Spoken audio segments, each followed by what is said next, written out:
Hello, everyone. I'm Christina Anastasio with AARP New Jersey, and I want to welcome you to another AARP New Jersey Fraud Friday. We're continuing to have important discussions on frauds and scams, especially as scams continue to rise during the coronavirus pandemic. Today, we're joined with Charles Clarkson, Project Director of Senior Medicare Patrol of New Jersey. The Senior Medicare Patrol of New Jersey is a federally funded program of the U.S. Administration for Community Living and part of the National Senior Medicare Patrol Project. There is a Senior Medicare Patrol in each state. The Senior Medicare Patrol is responsible for teaching recipients of Medicare in the state to become better healthcare consumers. As part of this effort, the Senior Medicare Patrol provides older adults with information to prevent them from becoming victims of fraud, waste, and abuse in the Medicare program. The program also assists beneficiaries in reviewing and acting as an advocate to fight suspended Medicare fraud. If you have a question today about frauds and scams, please type it into the comments section and we'll do our best to get to it. Charles, thank you so much for joining us. We're looking forward to a great discussion today. Yeah, well, thank you. I think this is an important discussion to help Medicare beneficiaries fight Medicare fraud, waste, and abuse. Thank you so much. So, Charles, has the Senior Medicare Patrol seen an uptick in Medicare fraud since the start of the coronavirus pandemic? And what are some ways that scammers are trying to exploit Medicare recipients? Okay, well, there are obviously, whenever there's a pandemic or a crisis like a hurricane, you always see fraudsters come out of the woodwork. And there's always a substantial uptick, in these kind of frauds, with a little twist depending on the crisis that may be happening. Just to give you an idea, though, of what we're talking about, Medicare estimates that in 1 year, they by themselves lose an estimated $60 billion a year. And that doesn't even include Medicaid or private insurance. And the FBI estimates that we lose $1 in every $10 we spend on medical services. And that number can be as high as $250 billion a year. And the reason we have to be concerned is it's our money. It's our tax dollars that are being used. And whenever money goes to fraudulent purposes, it's not used for the Medicare Trust Fund and therefore for the actual real covered services that Medicare beneficiaries really, really need. So, scams happen all over. Besides the coronavirus scams, we do have the general scams that we see all the time, such as braces for people who never order them and don't need them, genetic testing. We're seeing actually now new Medicare insurance being sold to help people supposedly in case they get coronavirus. And these are really not very good insurance plans, and people should be well aware not to engage in these kind of scams and abuses. Absolutely. So thank you so much for all that great information, Charles. I do want to remind our viewers, if you have a question of our guest, Charles Clarkson, Senior Medicare Patrol of New Jersey, please write your question in the comments section and we'll do our best to take your question live today. So moving on, Charles, what are some ways that our viewers can protect themselves from the Medicare fraud? And if you could give some specific examples, that would be great. Sure. Well, obviously, obviously, one of the things is, everybody who's on Medicare has a Medicare card. And you need to protect this card.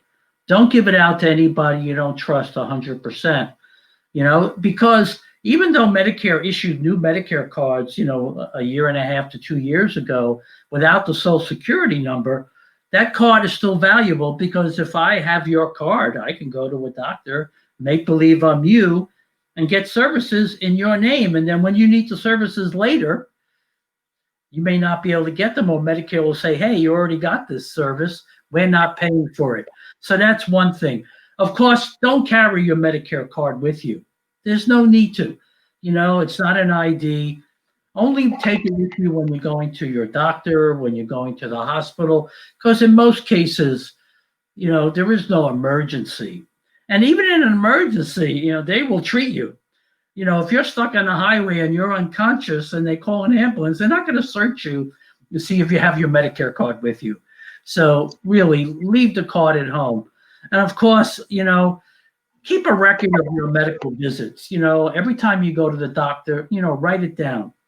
Every time you take a test, write it down. Not because I want you to keep busy keeping a log. That's not the purpose, But when you get your Medicare summary notices, which is the statement you get from Medicare every 3 months if you're not doing an online account, you want to compare your notes with the statement. Was I there that day? Is there a test that they bill for that's not on my list of what I kept track of?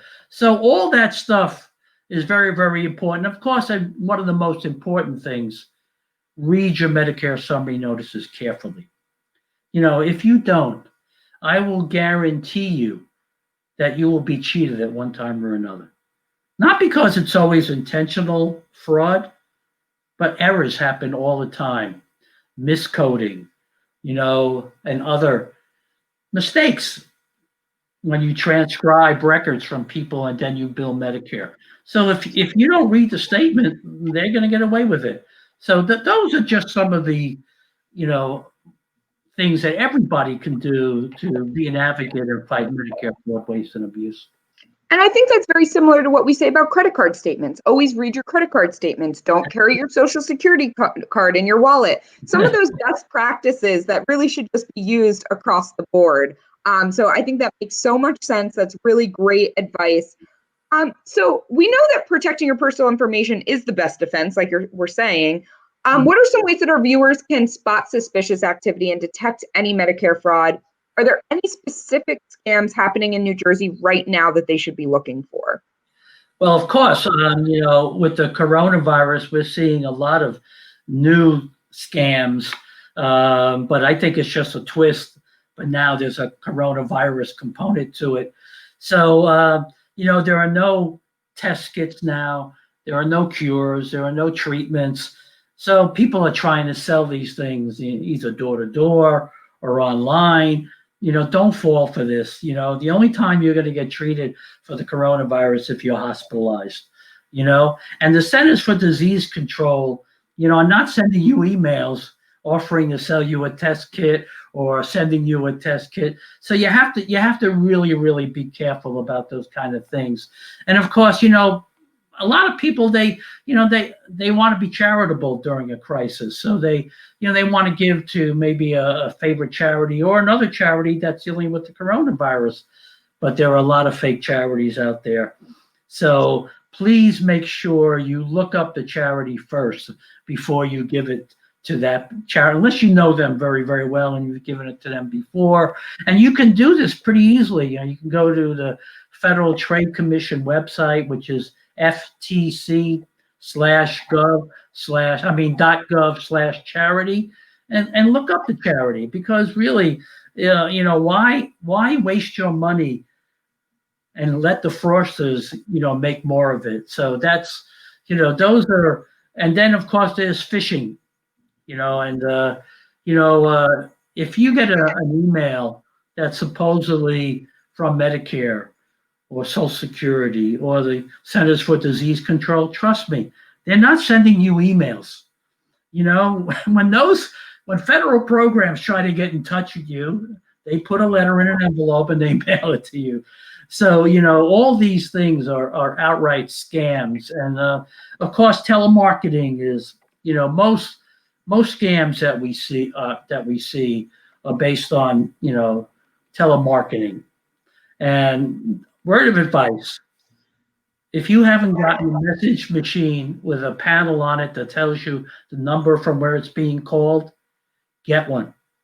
And if you don't recognize the number, don't pick up the call. Very easy rule. I mean, I just got a call today, and I live in Metuchen, New Jersey, and it says Metuchen on it. Well, I know one of the scams is make it appear that it's from where you live, and you think it's a neighbor or a friend, and you're going to pick up. Yesterday, I had one that says United States. Well, I know that's probably an obvious scam. So those are some of the general things that we can all do to fight, fraud, waste, and abuse. Remember, what they want is your personal information, your Medicare number, your address. If If you give them that, then your information is compromised. And once it's compromised, who knows where it could wind up in the world, where it's sold, what crooks are using it. And that's the real issue. And we know that they can spoof the phone number, like you said, to say just about anything. They can make it say IRS, they can make it say Medicare. It doesn't necessarily mean that is who's calling. And so I think that's a great piece of advice. Always make sure you're checking to see who it is. A lot of the phone companies now I know are saying, likely scam or coming up with something, but trust but verify. We want to verify all of this. So, let them leave a voicemail. If you don't know who it is, you're not expecting a call, don't pick up. Like you're saying, most likely these government organizations are not going to call you. I think that's really, really great advice, Charles. And what you're going to find is when you don't pick up a call, they don't leave a message. Yeah. So it's okay. Well, I did the right thing. I didn't pick up, because if it's a legitimate message, they should leave a message for you so you can call back and determine whether it's real or not. Oh yeah, and I know even if I do get a message, it'll be a robot or it'll be something that's very clearly not from the organization that it said. So I think exactly. Usually you're not getting a voicemail. That's a telltale sign it was not that person. So Charles, if someone suspects that they've been a victim of Medicare fraud, what should they do? How can they report it? And why is it important to report it? Well, let's start off with why it's important to report it. Remember, this is your money that's paying for Medicare. Even though you may not be on Medicare, Christina, even though you may not be on Medicare, your tax dollars are being used to pay for Medicare. So anything we can do to fight Medicare will save Medicare money and allow Medicare to continue into the future, hopefully long into the future. Right now, Medicare estimates that in 2026, they're not going to be able to keep paying 100% of coverage claims, which they're doing now. So something's going to have to be done. So please, take the time to report it. So how do you report it? Well, first of all, when you get a statement, read it and read it carefully, because if, like I said earlier, if you don't read it, there's going to be mistakes or obvious fraud on it. And what you should do if you think there's something wrong? Well, the first thing I tell people is, call the provider, call your doctor. Hey, doc, I was there. You billed me for an EKG. I will tell you for a fact that I did not get an EKG, and I want you to correct this. Now, a lot of times you're not going to get something satisfactory because you're not talking to the doctor. You're talking to the billing department. So if you don't hear back from them and it takes a while, well, you can call Medicare, but if you're in New Jersey, the Senior Medicare Patrol program has a partnership with Medicare, and they're going to refer you to my office. So cut out all the middlemen and just call the Senior Medicare Patrol of New Jersey. Let us help you. We have 30 to 50 volunteers at any time, and they're not trained to stuff envelopes. They know the rules for Medicare. They go into a lot of testing. They have to pass an assessment. They have to know all the rules of Medicare. So we can help you, and we're not charging you anything. We're not selling you anything.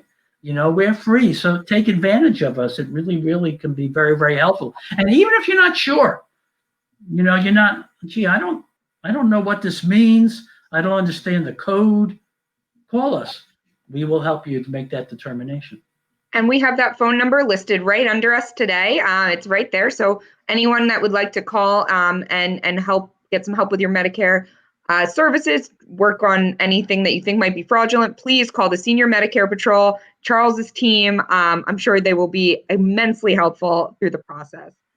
Yeah, and that number is our hotline number. So obviously we monitor the hotline, and you can call, leave a message. You could also go to our website, which is seniormedicarepatrolnj.org, and we even have a form you can fill out if you're on the computer and you want to leave a complaint form, and then we'll get an email saying that someone completed a complaint form online. And we also have many videos and suggestions and our fraud brochures and things people can look at to learn more about the Senior Medicare Patrol, especially about the Senior Medicare Patrol in New Jersey. Perfect. So, Charles, before we wrap up today, is there anything else that you'd like to share with our viewers? Yeah, in these difficult times, it's more important than ever that you be an advocate for yourself. Take the time to really say, am I being cheated? And protect your personal information. So we have a 3-word statement: protect, detect, and report. So take those 3 steps: protect your Medicare information, detect fraud, and report the fraud either to Medicare or the Senior Medicare Patrol, because as I said earlier, this is our money. I want it there for my Medicare. You're going to want it there for your Medicare when you turn 65 and enroll in Medicare. And if we can just put a small dent into Medicare fraud, Medicare will have a lot of extra money to pay for the services that all of us need. Absolutely. Thank you again, Charles, for this informative discussion. And thank you so much for continuing to stay on top of all the latest Medicare scams. For our viewers, if you're concerned you've been scammed, you can reach a trained AARP volunteer at the Fraud Watch Network helpline at 877-908-3360. Again, that's 877-908-3360. If you'd like more information and resources on frauds and scams from AARP New Jersey, you can visit aarp.org/NJFightsFraud. Again, that's aarp.org/NJFightsFraud. We hope you learned something new about how you can stay safe from frauds and scams. Thank you all so much and have a great day. Thank you.